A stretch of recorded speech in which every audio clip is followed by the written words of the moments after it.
तो last lecture में हम लोग देख चुके थे अपना कि इसका एल सेक्शन कैसे बनेगा। एल सेक्शन बनने के बाद इसके एरिया कैसे निकलेंगे। ठीक, तो इसका चार्ट बनाना रह गया था बस। चार्ट और पैसे का कैलकुलेशन बाकी रह गया था, मतलब एब्स्ट्रैक्ट बनाना रह गया था इसका।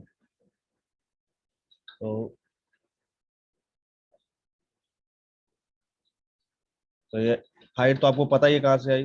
हाइट आई आपके फॉर्मेशन लेवल से, ग्राउंड लेवल माइनस करने के बाद ये हाइट आई।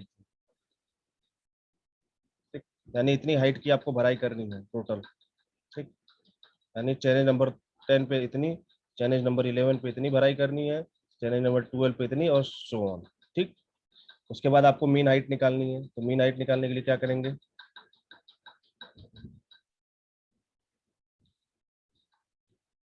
मीन हाइट निकालने के लिए आप क्या करेंगे, इन दोनों का एवरेज ले लेंगे, इसका और इसका एवरेज लेके यहाँ लिखेंगे। ओके, फिर इसका इसका एवरेज लेके यहाँ लिखेंगे। सेम चीज आगे चलती रहेगी, एवरेज लेते जाइएगा और सामने लिखते जाइएगा। ये क्या निकाल रहे हैं, ये डी मीन निकाल रहे हैं। डीएम जिसको कहते हैं, डिनोट करते हैं डीएम से, बोलते हैं डी मीन, यानी मीन डेप्थ है ये।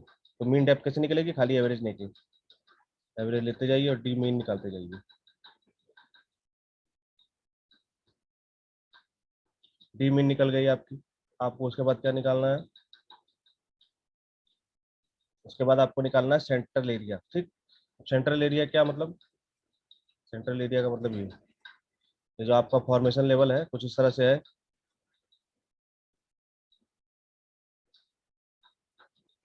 ये रहा फॉर्मेशन लेवल। तो इसमें जो सेंटर वाला एरिया है, सेंटर वाला आयताकार एरिया जो है, ये वाला एरिया, ये पहले निकालना है आपको।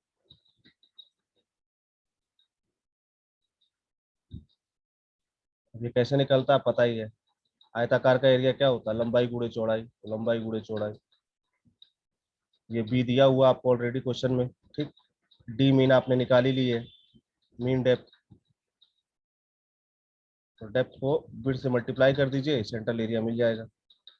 ठीक, तो मल्टीप्लाई करते जाइए, मिलता जाएगा। इसको मल्टीप्लाई कर दीजिए आपस में, मिल जाएगा। आ गया, ये रहा, बी इंटू 10, ये इंटू 10, ये इंटू 10।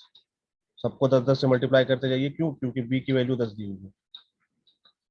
बोला होगा फॉर्मेशन की विड्थ 10 मीटर है क्वेश्चन में। तो सबको 10 से मल्टीप्लाई करते जाइए, तो आपको सेंट्रल एरिया मिलता जाएगा। ठीक, तो सबको 10 से मल्टीप्लाई करके आप क्या निकाल लेंगे, सारा सेंट्रल एरिया निकाल लेंगे। सब सेंट्रल एरिया निकाल लेंगे यहाँ से यहाँ तक, लाइन तक। ठीक, फिर आपके पास बचा हुआ कौन सा, साइड का एरिया। साइड का एरिया मतलब ये वाला, ये जो ट्रायंगल बचे हैं दो ठो, एक इधर बचा है, एक इधर बचा है। अब इनका एरिया कैसे निकलता है दोनों का एक साथ, एस टी स्क्वायर कर देते हैं। डी यहाँ पे डीएम हो जाएगा। एस की वैल्यू आपको क्वेश्चन में दी हुई है 2। ठीक, उसको रखिए और निकाल दीजिए, सारे सारे एरिया निकल जाएंगे। खाली एच की जगह 2 रख दीजिए, डी की जगह डी आपने निकाला, ये डी मीन ये रहा। ठीक, तो निकाल के देख लीजिए, पहला वाला निकाल के देख लीजिए। पहले वाले में क्या करना है, एच की वैल्यू 2 रखिए, डी की वैल्यू 1.6 रखिए और स्क्वायर कर दीजिए। देखिए कितना आ रहा है। तो ये आ रहा है आपका 2 × 1.6 का स्क्वायर 5.12। तो ये 5.12 आपके पास आ गया, ये रहा। इसी तरह से सारे निकालने हैं आपको, ये भी सब इसी तरह से निकलेंगे। खाली डीएम की वैल्यू चेंज करते चले जाइए, डीएम की वैल्यू जो सामने है वही पुट करते चले जाइए, सेंट्रल साइड एरिया भी मिलते चले जाएंगे।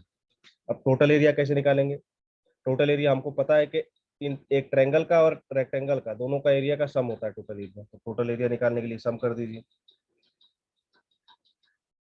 तो ये सम कर दिया आपने, इनको सम कर दीजिए।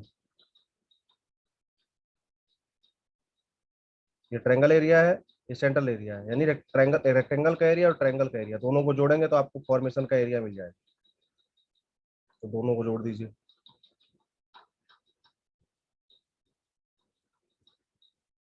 दोनों को जोड़ने के बाद बराबर लगा के लिख दीजिए।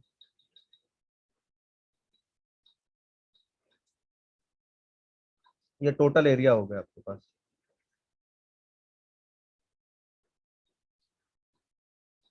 ठीक, तो ये कौन से एरिया है, ये डी मीन से जो आपने एरिया निकाले वो वाले एरिया है। ठीक है, जो डी मीन से एरिया निकाले वो वाले एरिया है। यानी इसको अगर आप सीधे लेंथ से मल्टीप्लाई कर देंगे तो आपको वॉल्यूम मिल जाएगा। ठीक, तो आपको बस इससे लेंथ से मल्टीप्लाई करते जाना, आपको वॉल्यूम मिलता चला जाएगा। क्योंकि आपने एवरेज यहीं पे ले लिया, ये देखिए डी मीन निकाल लिया ऑलरेडी, डी मीन से आपने ये एरिया निकाले हैं। ठीक, तो आपको क्या करना है, आपको लेंथ से मल्टीप्लाई करना है। आप दोनों के बीच में लेंथ कितनी है, सबके बीच में 30-30 मीटर की लेंथ है, तो 30-30 मीटर से मल्टीप्लाई कर दीजिए सबको। ये मल्टीप्लाई करना है, सबको मल्टीप्लाई करके सामने लिख दीजिए। और हमको सब पता है कि सब भराई में है, कटाई में कहीं भी नहीं था कोई भी एरिया, कटाई में कोई एरिया नहीं था। यानी फॉर्मेशन लेवल आपका हमेशा ऊपर था, जमीन के ऊपर। ठीक, इसको आप कहाँ देख सकते हैं, इसको आप क्रॉस सेक्शन में देख सकते हैं। तो ये आप निकाल लेंगे, भराव का एरिया निकाल लेंगे। और ये आपको अगर देखना है कि फॉर्मेशन लेवल कहाँ ऊपर था, तो यहाँ देख लीजिए, एल सेक्शन जो कल बनाए थे उसमें दिख रहा है, ये देखिए फॉर्मेशन लेवल ये है, देखिए ये फॉर्मेशन लेवल आपका। ठीक, और ये जमीन का लेवल नीचे है, ये रहा जमीन का लेवल। तो जमीन कभी भी फॉर्मेशन लेवल से ऊपर नहीं जा रही है। जब जमीन नीचे है, फॉर्मेशन लेवल ऊपर है, तो जाहिर सी बात आपको कुछ ना कुछ भराई करनी पड़ेगी, तब आप फॉर्मेशन लेवल पे पहुंचेंगे। ठीक, तो कितनी भराई करनी पड़ेगी, इतनी भराई करनी पड़ेगी। ये डेप्थ है सबकी, अलग अलग चैनल पे डेप्थ है, ये निकाल ही चुके थे कल हम।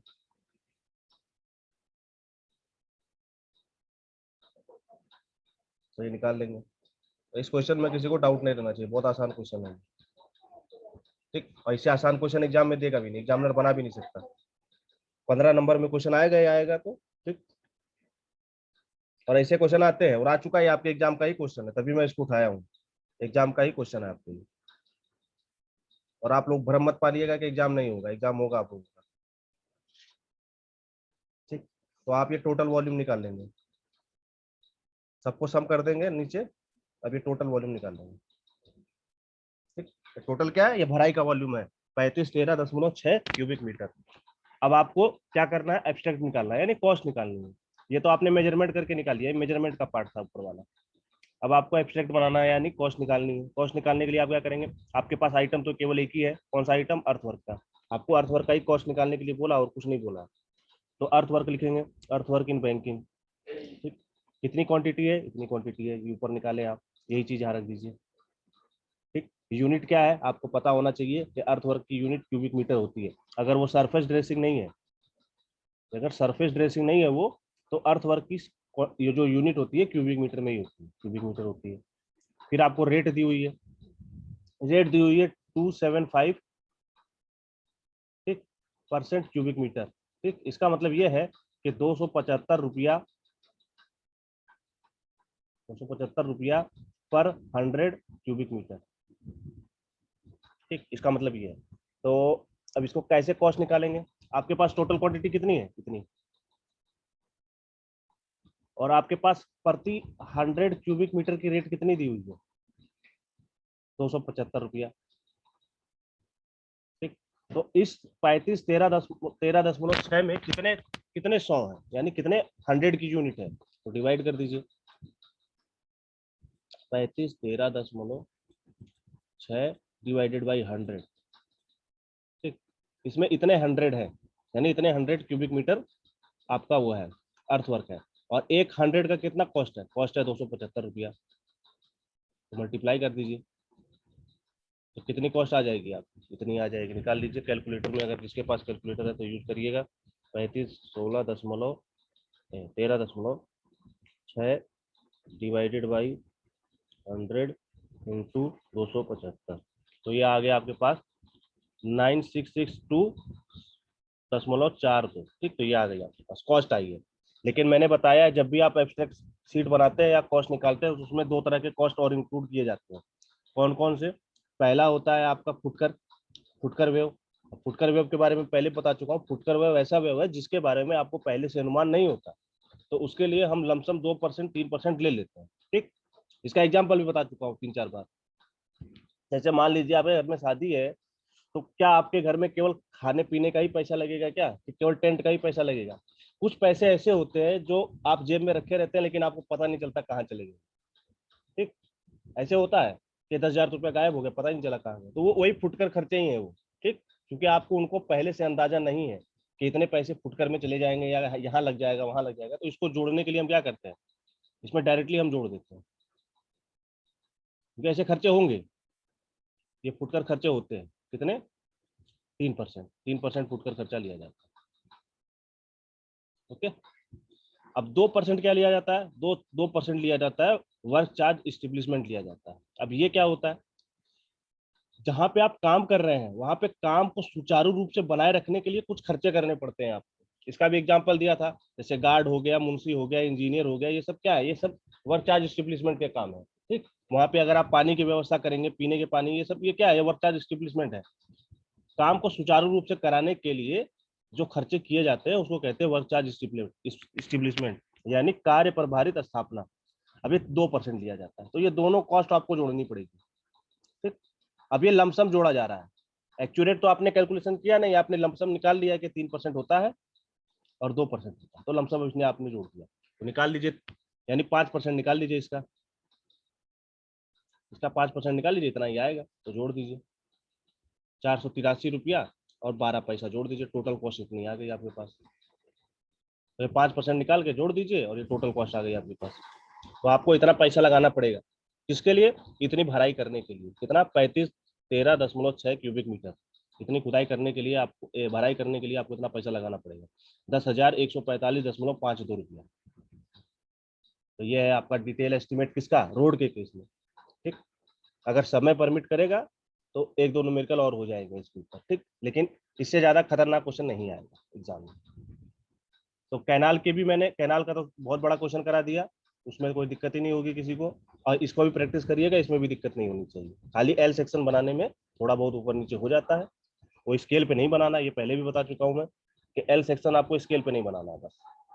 फिर क्या, फिर तो कुछ है ही नहीं, खाली एरिया ही तो निकालना है। तो